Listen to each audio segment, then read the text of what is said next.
ترکی کی دفاعی company بائیکار defence نے اعلان کیا ہے کہ اس کے تیار کردہ پہلے بغیر پائلٹ لڑاکا طیارے نے آزمائشی پرواز کے دوران ایک F-16 جہاز کو کامیابی سے نشانہ بنایا ہے۔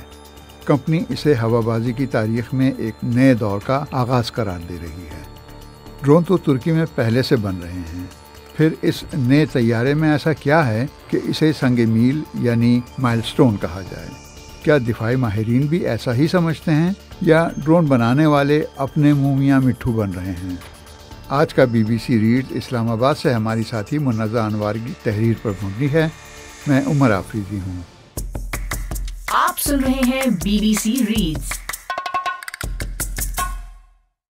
اس ڈرون کا نام ہے بائرکتار کیزیلیما اور یہ ایک بنا پائلٹ لڑاکا طیارہ یعنی ان مینڈ ایریل وہیکل ہے جو UAV بھی کہلاتا ہے۔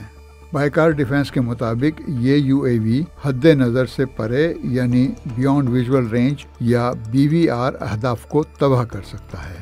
یہ ٹیکنالوجی فضائی جنگ میں اس وقت کام آتی ہے جب ہدف اتنی دور ہو کہ نظر نہ آئے۔ اس صورت میں ریڈار، سینسر یا ڈیٹا لنک کے ذریعے ہدف کو ٹریک کر کے ایئر ٹو ایئر میزائل سے نشانہ بنایا جاتا ہے۔ ترک زبان میں کیزیلیما کا مطلب ہے سرخ سیب، جو علامت ہے فتح اور کامیابی کی۔ توقع کی جا رہی ہے کہ بغیر پائلٹ کے یہ لڑاکا ڈرون 2026 میں ترک فوج کے حوالے کر دیے جائیں گے۔ کیزیلیما کی ایک اور خاصیت یہ ہے کہ یہ آسانی سے ریڈار پر نظر نہیں آتا اور اس پر نصب سینسر اسے دشمن طیارے کو دور سے دیکھنے اور ٹریک کرنے کے قابل بناتے ہیں۔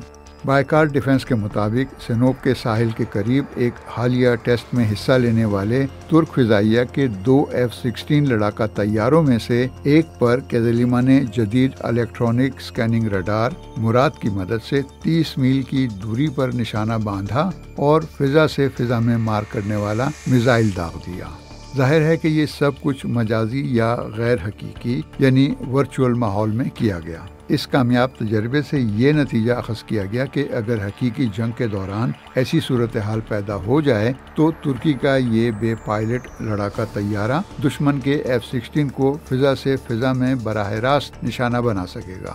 دفاعی تجزیہ کار کہتے ہیں کہ ترکی کے بغیر پائلٹ لڑاکا طیارے بحری جہازوں سے ٹیک آف اور لینڈنگ کی صلاحیت رکھتے ہیں اور مستقبل میں ان کی رفتار آواز سے تیز یعنی سپر سونک کی جا سکے گی، جس کے بعد انہیں مشرقی بحیرہ روم اور ایجین خطے کی فضائی نگرانی کے لیے استعمال کیا جا سکے گا۔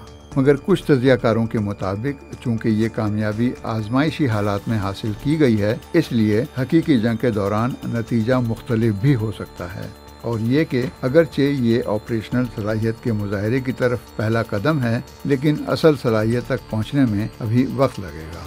بائیکار ڈیفنس کا کہنا ہے کہ بائرکتار کیزیلیما نے 15,000 فٹ کی بلندی پر 1 گھنٹہ 45 منٹ تک پرواز کی اور اس کی ٹیسٹ فلائٹس کا مجموعی دورانیہ 55 گھنٹے سے زیادہ ہو چکا ہے۔ مواصلات کے ڈائریکٹر برہان الدین دوران نے کہا کہ یہ پیش رفت جس کے اثرات آئندہ برسوں میں مزید واضح ہوں گے، فضائی جنگوں کے لیے پانسا پلٹ یعنی گیم چینجر ہوگی۔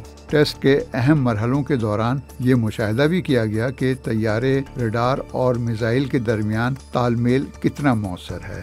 ہدف F-16 کا نشانہ باندھنے یعنی لاک کرنے کے بعد کیزیلیما نے اپنے ریڈار مراد سے ہدف کی جگہ، رفتار اور سمت وغیرہ کی معلومات لے کر بلا رکاوٹ پر کے نیچے لگے ہوئے گرگدوان نامی میزائل کو منتقل کی۔ اس تجربے میں یہ مشاہدہ بھی کیا گیا کہ کیزیلیما کے پروں کے نیچے نصب میزائلوں کے باوجود اس ان مینڈ ایریل وہیکل کی پرواز یا الیکٹرانک آلات میں کوئی خلل نہیں پڑا۔ ترک سیکیورٹی ماہر ایری گلچر کا کہنا ہے کہ گرگدوان میزائل کی رینج 200 کلومیٹر ہے، جو امریکہ کے فضا سے فضا میں مار کرنے والے درمیانی فاصلے کے جدید میزائل کے برابر ہے، یعنی کیزیلیما F-35 طیاروں کو بھی نشانہ بنا سکتا ہے۔ پاکستان ایئر فورس کے سابق ایئر مارشل عامر مسعود کے مطابق یہ ایسی صلاحیت ہے جس کا مظاہرہ ترکی نے چین یا کسی بھی مغربی ملک سے پہلے کیا ہے۔ BBC اردو سے بات کرتے ہوئے ایئر مارشل مسعود کا کہنا تھا کہ کیزیلیما کو ترکوں نے ایک خود مختار لڑاکا پلیٹ فارم کی طرح ڈیزائن کیا ہے۔ اس کا سائز F-16 سے بڑا ہے اور اس کے جیٹ انجن سمیت تقریباً پورا نظام ترکی نے از خود تیار کیا ہے۔ International institute for strategic studies سے وابستہ اور ملٹری ایروسپیس کے ماہر ڈگلس بیری نے BBC اردو سے بات کرتے ہوئے کہا کہ یہ تجربہ ترکی کی ڈیفنس ایروسپیس انڈسٹری کی ترقی کو ظاہر کرتا ہے اور ان کی تیار کردہ ٹیکنالوجی ایک خاصی مضبوط دفاعی صنعتی بنیاد کی نشاندہی کرتی ہے، مگر ان کے مطابق یہ مصنوعی جنگی ماحول میں کیا گیا تجربہ ہے، اس لیے حقیقی جنگ کے دوران اس کے نتائج مختلف ہو سکتے ہیں۔ وہ بائیکار کے اس دعوے کو درست نہیں مانتے کہ ترکی یہ صلاحیت حاصل کرنے والا پہلا ملک ہے۔ ان کے مطابق امریکہ اور چین کسی بھی طرح ترکی سے پیچھے نہیں ہیں، جبکہ یورپ اور آسٹریلیا بھی اسی ٹیکنالوجی پر کام کر رہے ہیں۔